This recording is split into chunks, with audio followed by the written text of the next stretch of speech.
The rain was coming down in heavy sheets, turning the streets of Atlanta into mirrors that reflected the flashing red traffic lights. It was just after 11 p.m., and Dr. Marcus Ellington's pager had gone off 20 minutes earlier. A young mother was being rushed into the operating room with a ruptured aneurysm. Marcus was the only neurosurgeon on call that night, and every second that passed without him meant her chances of survival dropped. He knew the route to Atlanta General like the back of his hand, but tonight the streets were slick and nearly deserted. His sleek black BMW M8 sliced through the night, engine humming low. His mind wasn't on the road. It was on the patient, on the surgical instruments he would soon be holding, on the life that was hanging by a thread. But just 3 miles from the hospital, blue and red lights exploded in his rear-view mirror. Marcus's heart sank, not because he had anything to hide, he didn't, but because he knew exactly what this had turned into. The patrol car sped up alongside him before the siren blared. He pulled over immediately, rolling down his window before the officer even stepped out. A tall, stocky white officer with shaved head and a hard jawline approached, flashlight already in hand. He didn't say hello.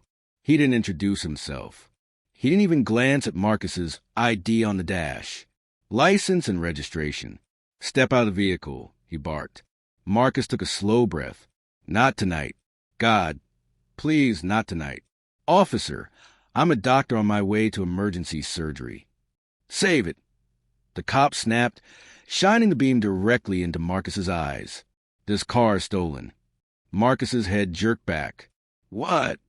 The cop smirked. Yeah, fancy car like this? At this time of night? I've been on the force long enough to know the type. Marcus's pager buzzed again in his pocket. Officer, he said, his voice steady but urgent. If I don't get to Atlanta General in the next few minutes, a woman will die. I can prove who I am. The cop cut him off, reaching for his radio. Dispatch! Run a plate on a black male, mid-30s, possibly armed, in a stolen BMW. Marcus felt the seconds slipping away like sand through his fingers. His pulse quickened, not from fear for himself, but from a knowledge that this man's arrogance might cost someone their life. The officer yanked the door open. Out! Now! Marcus stepped into the rain, his mind racing. He knew that if he argued too much, this cop could drag things out even longer. But he also knew that if he didn't say the right thing soon, he'd be standing here while his patient's brain was bleeding out on an operating table, with no one to save her. And then, through the static of the radio, Marcus heard something that made the officer's posture change instantly. The morning sun streamed through the courthouse windows, casting golden light across the marble floors. Marcus stepped back into the courtroom with a calm, measured stride. The tension in the air was tangible. Judge Hollister sat stone-faced. The jury members leaned forward in their seats, and Officer Kane, well, he was pale, beads of sweat visible along his hairline.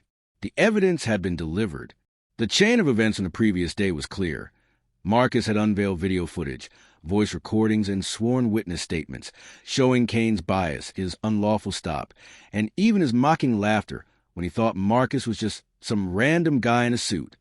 But part two was about something deeper. It wasn't just about proving Kane wrong. It was about dismantling the systemic arrogance that had allowed his behavior to go unchecked. Marcus rose, buttoning his jacket. His voice was calm but had an edge, like a blade gliding over silk. Marcus. Officer Kane, do you recognize this video? Kane shifted uncomfortably. Kane, yes. That's from my body cam. Marcus. Correct. And can you tell the court what you say at timestamp 3:45? The courtroom projector froze the frame. Kane's voice, loud and mocking, echoed through the speakers. Figures. Another black guy pretending to be important.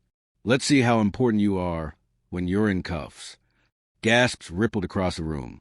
Kane's attorney whispered frantically in his ear, but Marcus wasn't done.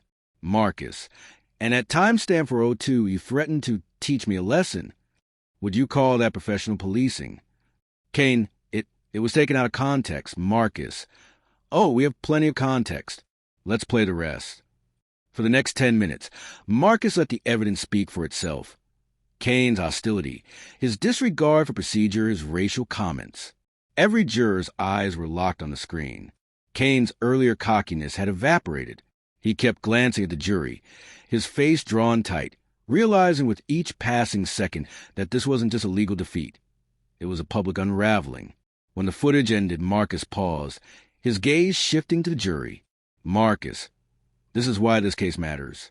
Because no matter your profession, your education, or your record of service, there are those who will try to strip you of dignity based on the color of your skin.